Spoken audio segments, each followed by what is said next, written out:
رہے گا قائم پہاڑ جب نہ رہے خدایا تیرے منہ کی ایک بات بھی ٹلے گی نہ چاہے کچھ بھی ہو.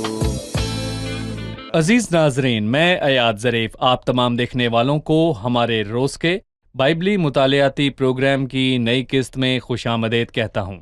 اگر آپ یہ پروگرام پہلی بار دیکھ رہے ہیں اور پچھلی ایک ساتھ دیکھنا چاہتے ہیں تو ہماری ویب سائٹ biblimutaliah.com وزٹ کیجئے، وہاں آپ کو یہ پروگرام مل جائیں گے. ابھی ہم پرانے عہد نامے میں سے یسایہ کی کتاب کا مطالعہ کر رہے ہیں. یہ بڑے انبیاء کی کتب میں سے پہلی کتاب ہے اور آج ہم 47ویں اور 48ویں باب کا مطالعہ کریں گے. پروگرام کا آغاز کرنے سے پہلے میں اسٹوڈیو میں آئے خدا کے خادم کا خیر مقدم کروں گا. خوش آمدید بھائی یوسف. شکریہ بھائی. اور اسٹوڈیو میں آئے ہمارے دیگر مہمانوں کو بھی خوش آمدید. ہم کچھ ہی لمحوں میں اپنے مطالعے کا آغاز کریں گے، لیکن اس سے پہلے اگر آپ کا کوئی سوال ہو تو ہمیں ضرور لکھ بھیجیے، ہم اس کا جواب آپ کو ضرور دیں گے. پچھلے باب یعنی 46ویں باب میں بابل کے خداؤں کی بات ہوئی. ان کو لوگ اٹھائے پھرتے ہیں، جبکہ اسرائیل کا خدا یہوہ خدا زندہ ہے اور وہ اپنے لوگوں کو ہر دور میں اٹھائے پھرتا ہے. 47ویں باب میں بھی بابل کا ذکر موجود ہے. اس میں کس پہلو سے بابل کی بات ہوئی، اس کے متعلق بتائیں. 47ویں باب میں بابل کے زوال کا ذکر ہے اور 48ویں باب میں بابل کی اسیری سے نجات ہے. تربیت میں پہلے بابل کے خدا، پھر بابل کا زوال اور بابل کا چھٹکارا ہے. یہ تربیت خوبصورت ہے. بابل کے خدا ہی اس کے زوال کی وجہ بنے اور اس کے ہوتے ہی بابل کے لوگوں کو اسیری سے نجات ملی. آپ نے کہا کہ بابل کے خدا ہی اس کے تباہ ہونے کی وجہ بنے. کیسے؟ جی، انہوں نے ان خداؤں پر بھروسہ کیا، اور میں کہوں گا کہ بابل کی سلطنت کے آغاز سے ہی وہ لوگ بت پرستی کیا کرتے تھے.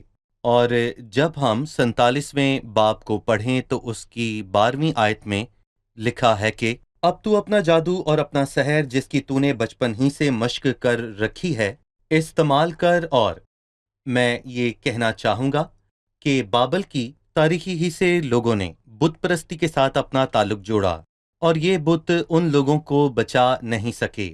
صحیح. اب میں چند آیات پڑھنا چاہوں گا. 1 تا 5 آیات. اے کواری دختر بابل، اترا اور خاک پر بیٹھ.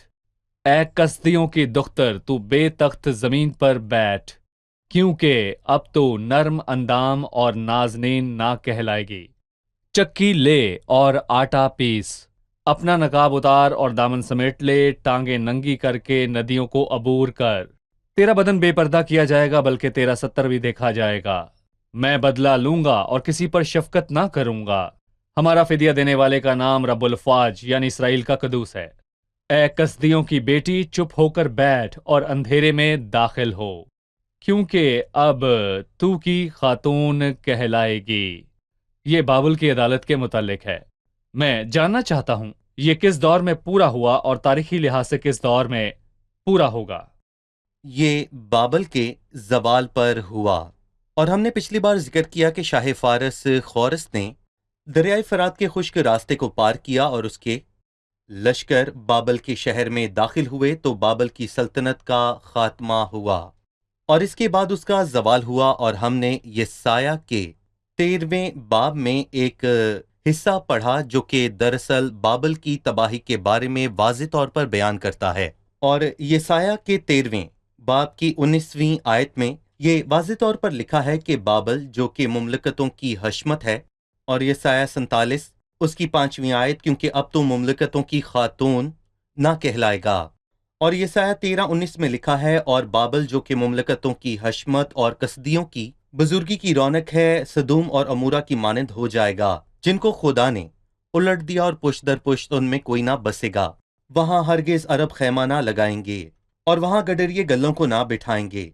اور میں کہوں گا کہ صدر صدام حسین نے بابل کو دوبارہ تعمیر کرنے کی کوشش کی تھی، اور ہم نے دیکھا کہ بابل کو تعمیر کرنے سے پہلے وہ خود ہی مارا گیا تھا. سچ تو یہ ہے کہ خدا کا کلام پورا ہوتا ہے، وہ اب تک آباد نہ ہوگا اور پشت در پشت اس میں کوئی نہیں بسے گا.